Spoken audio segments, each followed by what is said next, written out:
The call came at 8:14 on Monday morning, and I remember the time because I was still holding a paper cup of coffee I hadn't touched, standing in my own kitchen 3 days after we buried my mother. Ms. Hayes, this is Daniel Ruiz over at Third Fifth Bank, Commercial Lending.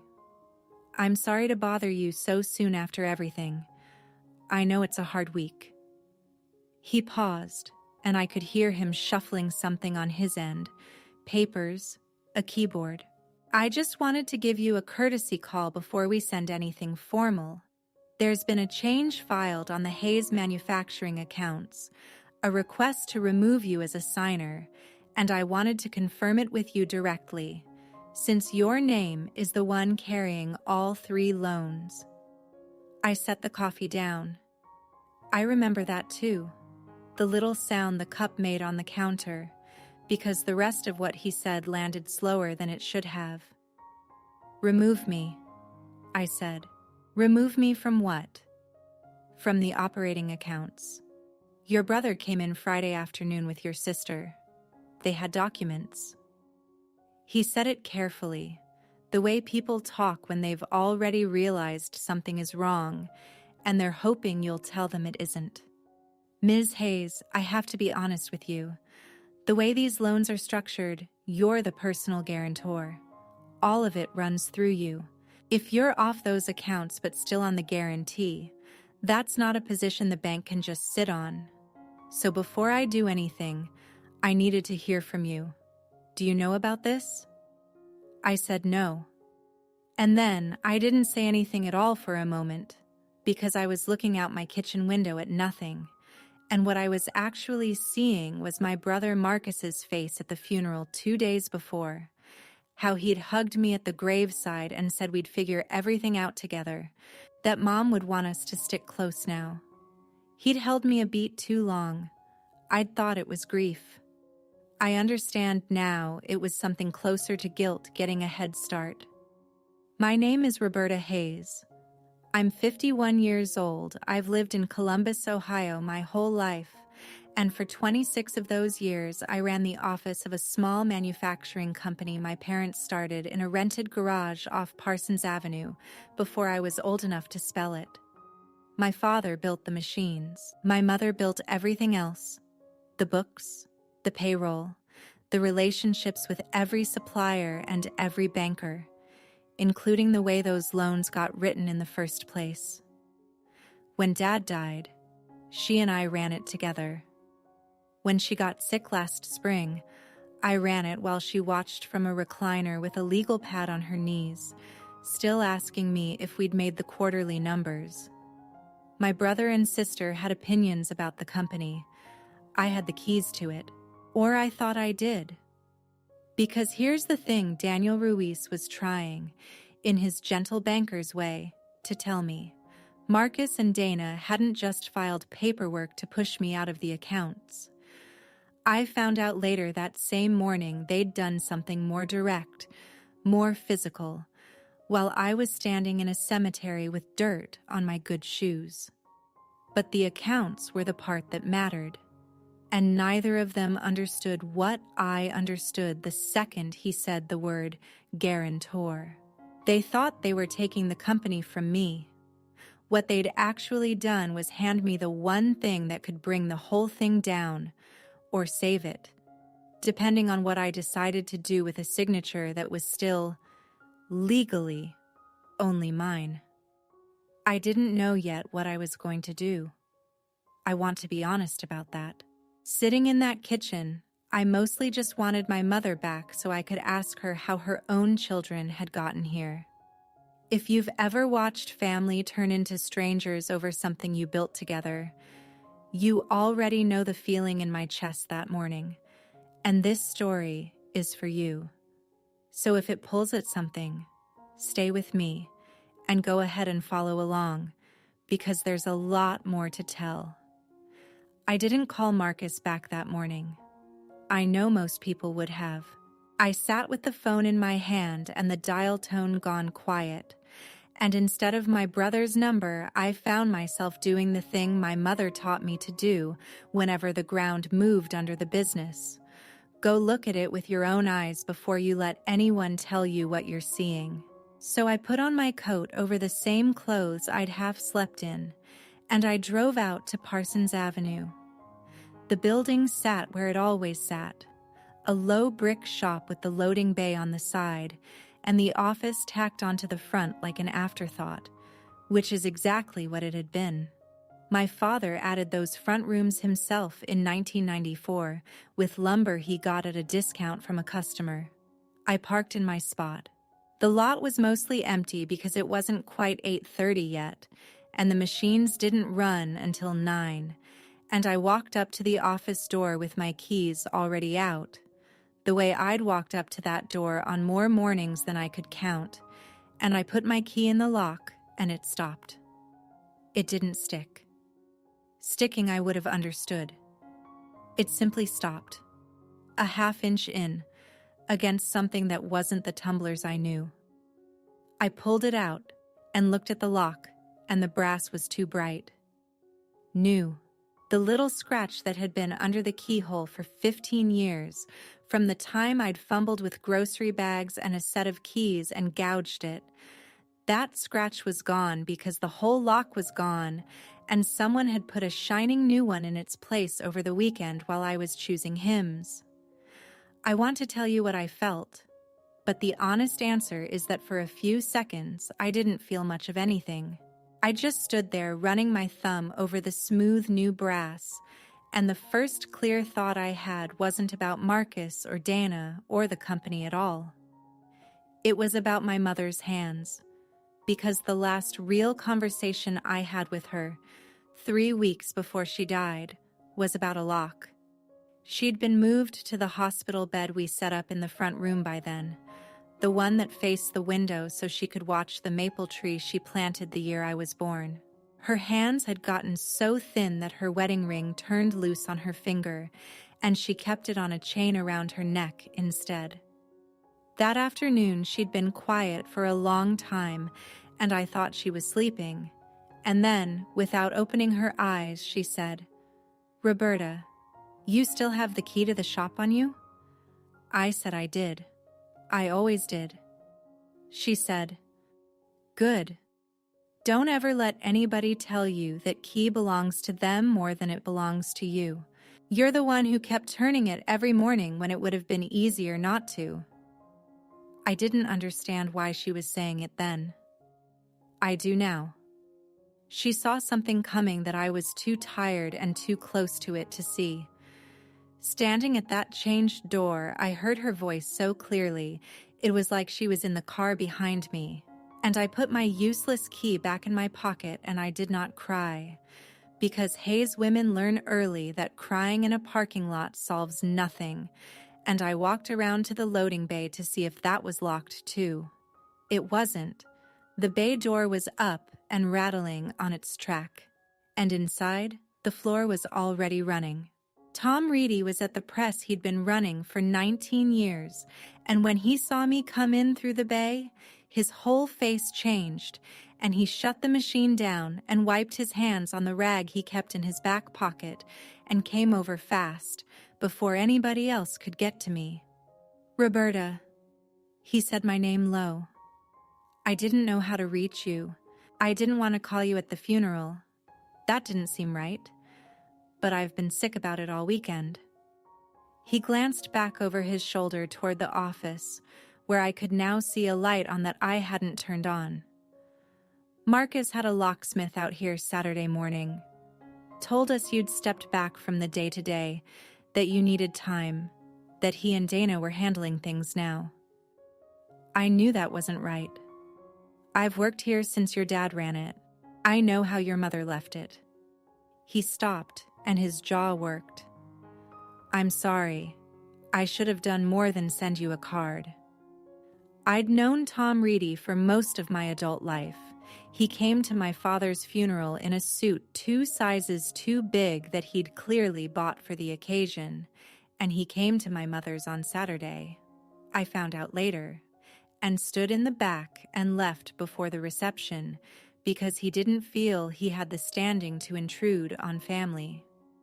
That was Tom. He measured his own place in the world too small his entire life.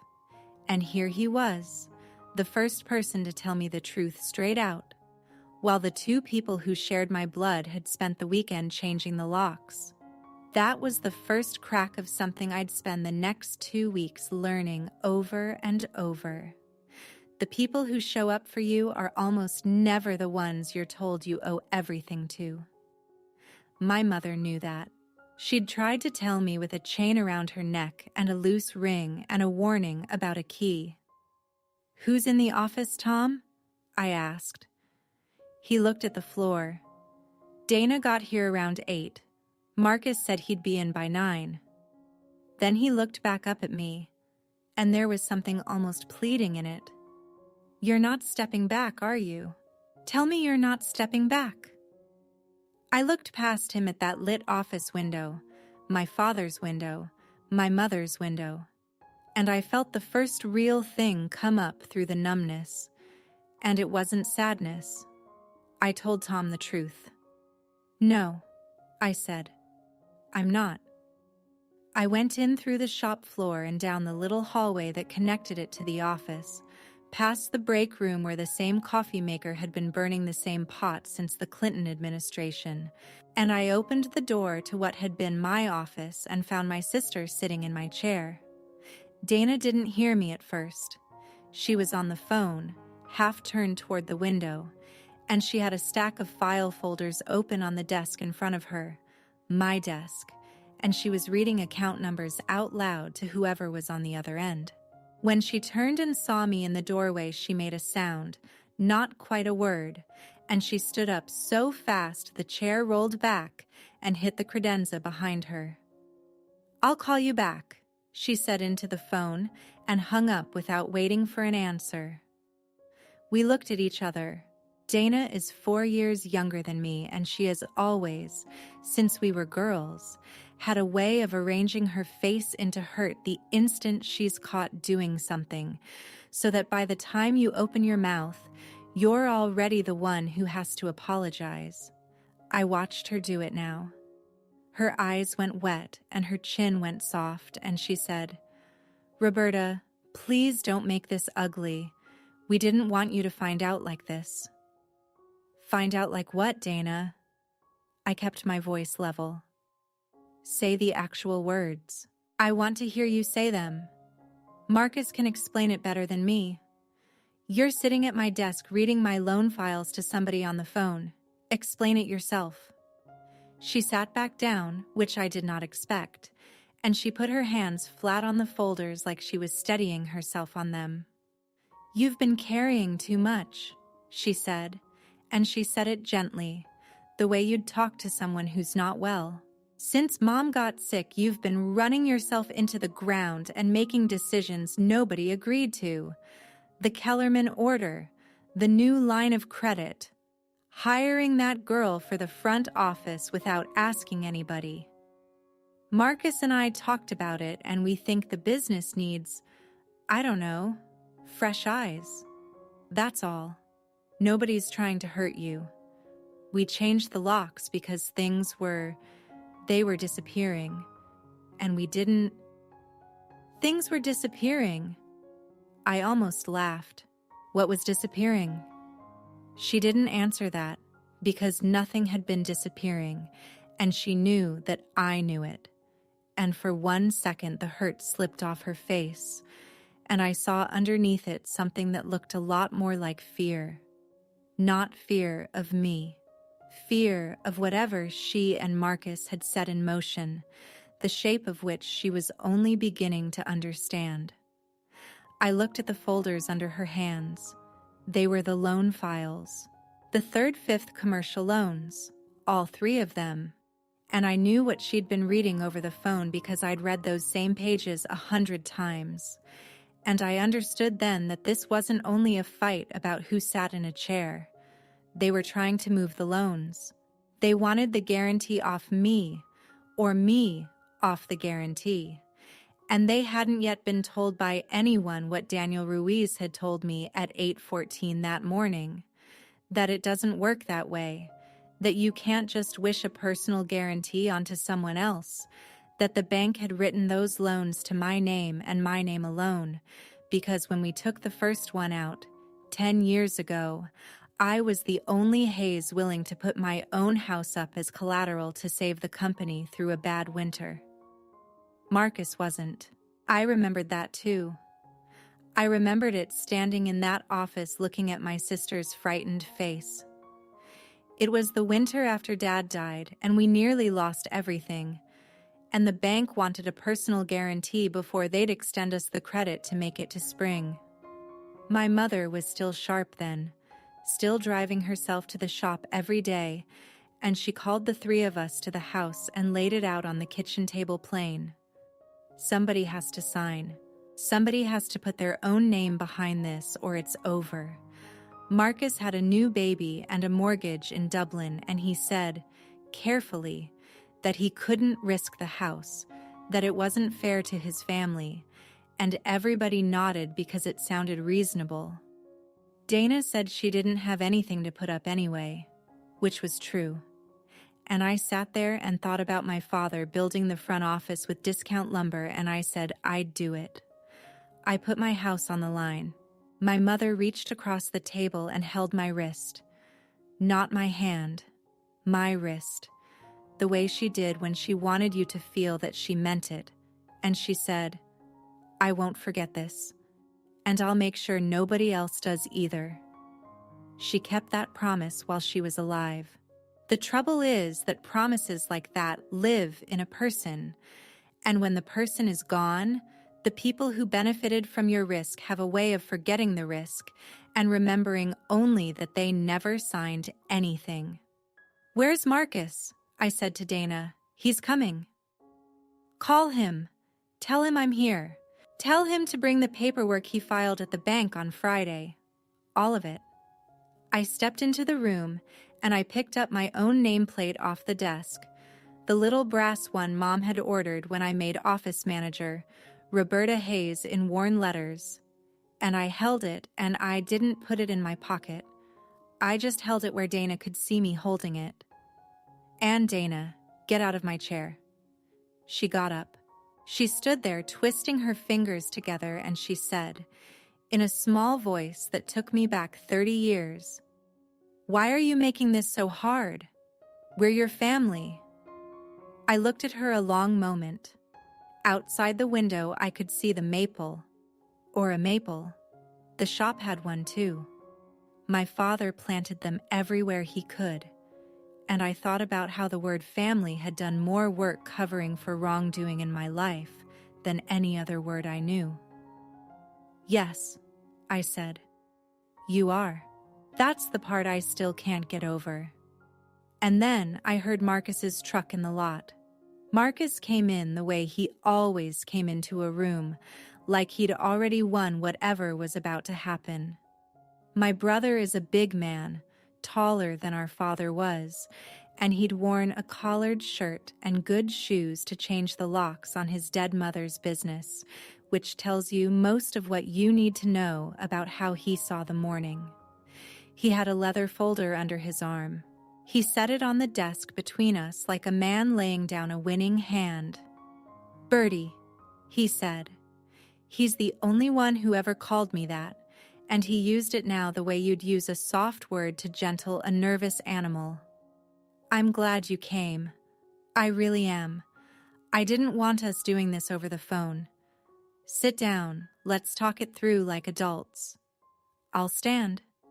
Suit yourself." He pulled the chair out anyway, Dana's chair, my chair, and sat. He opened the folder. Here's where things are. Dana and I have taken over the operating side, effective this weekend. It's cleaner this way, with Mom gone, to have it in two hands instead of, spread out. We've filed to have the accounts moved, and we're going to refinance the loans through Marcus's contact at Huntington, get better terms, get the whole thing on a footing that makes sense going forward. He slid a paper across the desk toward me. This is a separation agreement. It's generous. You get a payout over 3 years, you keep your title as a courtesy, and you step back from operations. You've earned a rest, Birdie. Everybody can see you're worn down. Let us carry it for a while." I looked at the paper. I didn't touch it. I looked at my brother's face, the face that had held me too long at the graveside 2 days before, and whispered that Mom would want us to stick close. And I understood that the hug had been the closing argument, not the grief. "Refinance the loans through Huntington," I said. "Did you tell Huntington who guarantees them?" Something flickered behind his eyes. Fast, then gone. "We'll get to the details." "You didn't." I said it quietly, because I could see now that this was the whole thing. This was the floor giving way beneath both of them, and there's no need to shout when the floor's already going. "You went to the bank Friday to move the accounts, and you didn't understand what you were looking at. Marcus, those 3 loans are guaranteed personally. By me. Only me. My name. My signature. My house on the collateral. You can move the operating accounts to Timbuktu, and it changes nothing, because the day either of those loans hiccups, the bank doesn't call Dana in my chair, and they don't call your contact at Huntington. They call me. And Huntington will not refinance a dime of it without the guarantor's signature, and the guarantor is standing in front of you holding her own nameplate." The room went very quiet. Down the hall, I could hear Tom's press start up again, that steady, heavy rhythm I'd heard my whole life, the sound of the actual work getting done while the family stood around a desk deciding who owned it.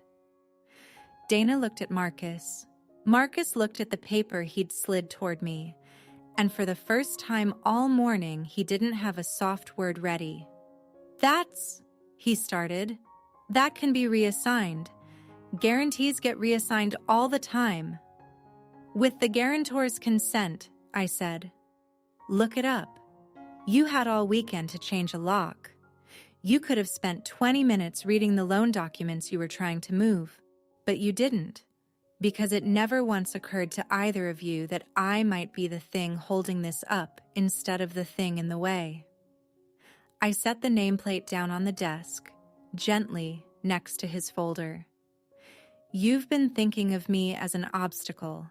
I've been the foundation. There's a difference, and Mom knew it. And that's why she made me sign that winter, and why she thanked me for it every year after, in ways neither of you ever saw." I hadn't meant to bring up Mom, but once she was in the room, she stayed, the way she does, because I was remembering the last thing she said to me about the 2 of them. It was maybe 10 days before the end, one of her clearer afternoons, and Marcus had just left after one of his short visits, the kind where he checked his watch twice, and Dana had dropped off a casserole and gone.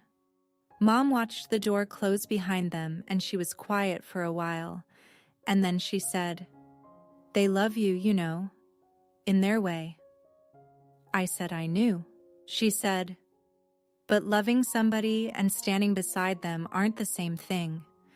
Your father and I found that out about a lot of people. When I'm gone, you're going to find it out about your brother and your sister, and it's going to hurt worse because they're mine." She took the ring off the chain around her neck, and she pressed it into my hand and closed my fingers over it. "Hold on to what's yours, not out of spite, out of respect for what it cost you." Then she was tired again, and she slept. I had that ring on a chain around my own neck, under my shirt, standing in that office. I have it there still. Marcus stood up. The chair rolled back. Whatever softness he'd walked in with was gone, and what replaced it was the thing I'd seen in Dana earlier and hadn't been able to name. It was fear wearing the mask of anger, which in my brother has always looked like certainty. "You want to blow this whole thing up," he said, "over a chair and a nameplate. Fine. But understand something, Bertie. If you dig in, if you make this a war, the business doesn't survive it. Suppliers get spooked. The bank gets spooked. We all lose. Is that what Mom would have wanted? Her 3 kids in a courtroom? And there it was, the last card he had, the same card that had worked on this family for 40 years. The word mom, used as a lever, by the man who'd changed the locks while she was still warm in the ground. I picked the separation paper up off the desk. I looked at it, and then I folded it in half, and in half again, and I put it in my coat pocket, and I said, "Let me tell you what Mom would have wanted. Mom would have wanted the company to outlive all 3 of us," I said. "That's the only thing she ever really wanted. Not for you to have it, not for me to have it. For it to keep the doors open and keep Tom Reedy and 11 other people in a paycheck, because those people are the reason there's anything here to fight over. So no, I'm not going to blow it up. You should be worried I won't, Marcus. Not that I will." I don't think he understood me in that moment. He wanted me to threaten him, a threat he could fight. What I gave him instead was worse because it was calm, and calm is the one thing a person running on fear cannot answer. I left the office. I didn't slam anything. I walked back down the hallway past the break room and out onto the shop floor, and I found Tom and I told him to keep the machines running and keep everybody paid, and to send me the production numbers at the end of the day like always. And he nodded like a man who'd just been handed back something he thought he'd lost. Then I drove downtown to Third Fifth Bank, and I sat across the desk from Daniel Ruiz. He was younger than his phone voice, maybe 40, with the careful manner of a person who spends his days telling people uncomfortable truths about money. He had the loan files open before I sat down. "I'm glad you came in," he said. "I was in an awkward position this morning. I have a request on my desk to remove you as a signer, submitted by parties who are not the guarantor, on loans where the guarantor's consent is the whole ball game. I can't act on it, but I wanted you to understand where things stand, because it's more delicate than your family may realize. Tell me, all 3 loans have a change of control provision." He turned a page and pointed. Not that I needed to see it, but he was the kind of man who pointed. "If operational control of the borrower changes hands without the bank's written approval, we can call the loans. All of them. Due immediately. Now, your brother filing to move accounts, that alone might not trigger it. But he told my colleague on Friday on a recorded line that he and your sister had, quote, taken over the company. That's the kind of sentence that makes a bank's lawyers nervous." He closed the folder. "Here's my honest read, Ms. Hayes. Your family has, without meaning to, put these loans in a position where I could be forced to call them. If I call them, the business cannot pay. It doesn't have the cash, which means the collateral gets liquidated. And the collateral, on the oldest of the 3, is your home. Not theirs. Yours." I sat with that. Outside his window, Columbus went by. Ordinary Monday traffic. People going to lunch. My mother's business, my father's discount lumber, my own house. All of it hanging on which way a bank's lawyers decided to jump because my brother said 4 words on a recorded line. "What keeps you from calling them?" I asked. "You do," he said simply. "As long as you're the guarantor of record and you tell me, in writing, that operational control has not in fact changed, that you remain the responsible party, then I have no trigger to act on. The provision protects the bank. You're the person who can keep me from having to use it. That's the leverage nobody at your company understands. They think you're the one who's been pushed out. From where I sit, You're the only one holding the roof up." There it was again. My mother's word for it had been foundation. The banker's word was leverage. Tom's word later would be the only one that stuck. He'd say I was the one who never stopped turning the key. I could have used it as a weapon. I want to be honest about the version of the afternoon that lived in my chest on the drive home, because I'm not a saint, and I don't want to pretend I am. There was a Roberta who wanted to walk back into that office and tell Daniel Ruiz to call every loan, watch the whole thing come down, watch Marcus explain to his wife why the risk he was too smart to take in that winter 10 years ago had landed on his head anyway.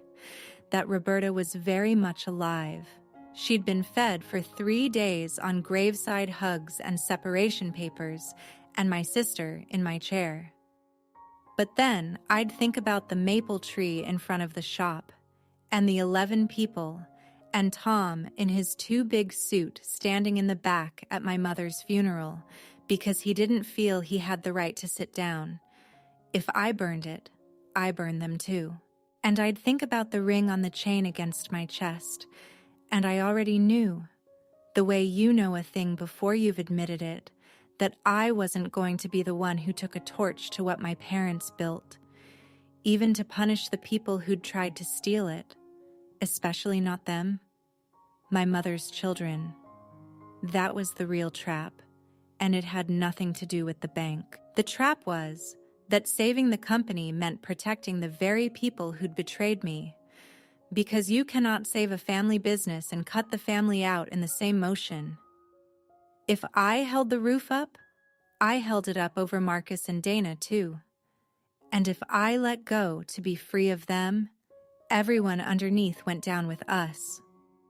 I got home and I sat in my kitchen again, in the same chair, and the coffee from that morning was still on the counter where I'd set it down, cold, a skin on top of it.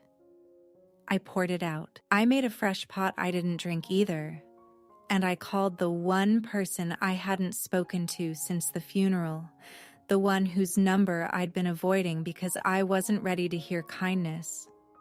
My mother's oldest friend, Eleanor, who'd done the books at the shop for 2 decades before Mom took them over, who'd known all 3 of us since we were in diapers. She answered on the second ring. "Roberta, I've been waiting for you to call. I heard what they did." A pause. "I also know something your mother left with me, in case this exact thing ever happened. She didn't trust it wouldn't. Can you come over tonight?" I said I was already getting my coat. Eleanor lived in the same house she'd lived in my whole life, a narrow 2-story on the east side with a porch light that was always on. She had coffee already made when I got there, the good kind, in the cups she saved for occasions. And she sat me down at her kitchen table the way my mother used to sit us down, and she put a manila envelope in front of me, soft at the corners from being handled. "Your mother gave me this about a year ago," she said, "right after her diagnosis, before she told you kids how bad it was. She made me promise I wouldn't give it to you unless the family turned on the business. I told her she was being morbid. She said she knew her own children." Eleanor's voice caught, just slightly. "I'm sorry, Roberta. I hoped I'd never have to hand it to you." Inside was a letter in my mother's handwriting, which had gone shaky near the end but was steady here, written while she could still hold a pen the way she meant to. And underneath the letter, a document from her lawyer, notarized, dated 14 months before she died. I read the legal document first because I'm my mother's daughter, and I looked at the facts before I let myself feel anything. It was an amendment to the company's ownership. Years back, when Dad died, the shares had been left in a way that gave the 3 of us equal thirds on paper, which is the arrangement Marcus and Dana had been operating on all weekend, the math that told them 2 votes beat 1. But my mother had never actually distributed her own controlling portion. she'd held it. And in this amendment, she had assigned it, on her death, not evenly, not to keep the peace, but to the child who had personally guaranteed the loans and kept the doors open. To me. It wasn't a majority to lord over anyone. It was exactly enough to make sure that no two people could ever again decide the fate of that shop without the person whose house was on the line. She'd seen the whole thing coming. The locks, the folder, the separation paper, my sister in my chair. She'd sat in that recliner with her legal pad watching her 3 children, and she'd known, and she'd quietly built me a floor to stand on so that when they pulled the rug, I wouldn't fall. Then I read the letter. I won't give you all of it, because some of it is only mine. But there was one part I've read so many times I could say it in my sleep. She wrote, "I'm not doing this to punish them. I need you to believe that. I'm doing it because a family and a business are 2 different things, and the mistake we make is thinking love should decide who runs the machines. Love decides who you forgive. It doesn't decide who you trust with the payroll. You are the one who stayed. Not the one who talked the most about staying, the one who actually turned the key. Protect the people who work there. Be fair to your brother and sister even when they aren't fair to you, because someday the anger will burn off and they'll still be the only siblings you've got. But do not, ever, let them put the roof on your back and then tell you to leave the house. You hear me, Roberta. You built as much of this as anyone alive." I sat in Eleanor's kitchen and I finally cried. 3 days late, not for the company and not even for what my brother and sister had done, but for my mother, who spent the last clear months of her life protecting me from a betrayal she was too proud and too loving to name out loud while she was alive. The meeting happened 4 days later, in the office. All of us and the 2 lawyers and Daniel Ruiz from the bank, who came because the change of control question needed answering in the same room. I'd asked Tom to be there too, and Marcus started to object that Tom wasn't family, and I said Tom had been at this company longer than Marcus had been alive to complain about it, and Tom stayed. I laid it out plainly. I told them what the bank had told me, that their weekend maneuver had put the loans 1 recorded sentence away from being called, and that if the loans were called, the collateral was my house, and that not one of them had known any of that when they hired a locksmith. I let that sit. Then I put my mother's notarized amendment on the desk, next to the folded separation agreement I'd carried in my coat for 4 days, and I watched Marcus read it and go pale, and I watched Dana read it and put her face in her hands, and I did not enjoy it as much as I'd expected to. That surprised me. I'd expected to enjoy it a great deal. "Here's what's going to happen," I said. "Nobody's getting pushed out. Not you 2, not me. The locks get changed back today, and I get a key, because I've earned the right to walk in the front door of the place I saved. The refinance happens, but through the bank that already trusts us, with me as guarantor, because that's the only version that's real. And the operating decisions run through me, not because I want a throne, but because I'm the one the bank calls and the one whose house is on the table. And that is going to stay true, whether you like me or not." Marcus's jaw was tight. "And if we don't agree?" I looked at him. My big brother who came into every room like he'd already won, and for the first time in my life, I wasn't afraid of the certainty on his face, because I finally understood it was fear all along. "Then read the amendment again," I said, "and count the shares." The room was very quiet. Somewhere down the hall, faint and steady, Tom's press was running, the sound of the real work getting done, the way it had run through every worst day this family ever had. And I realized, sitting there with my mother's handwriting on the desk and her ring against my chest, that I already knew how this ended. I'd known since I felt that new brass under my thumb on Monday morning. The only question left was whether, when the anger finally burned off, there'd be anything of us worth saving. And that question wasn't the bank's to answer, or the lawyers. It was mine. The locksmith came back on a Thursday. I stood in the lot and watched him take out the bright new brass my brother had paid for and set a lock that matched the old one. And when he handed me the keys, I felt the weight of them in my palm, the way you feel something you thought you'd lost for good. I walked up to the front door, the one my father built with discount lumber in 1994, and I put my key in, and this time it turned. The tumblers falling into place with that small, ordinary sound I'd heard 10,000 mornings and never once stopped to be grateful for. I stood in the doorway a moment before I went in. Down the floor, Tom's press was running. Somebody had made coffee in the machine that should have been retired 2 presidents ago. It smelled like every good morning of my whole working life. I'd like to tell you the family healed clean, that Marcus apologized and Dana cried in my arms and we were whole again. It wasn't like that. It's still not. Entirely. Some things you don't get back the shape of. But Marcus does the numbers now under my sign-off, and he's good at them.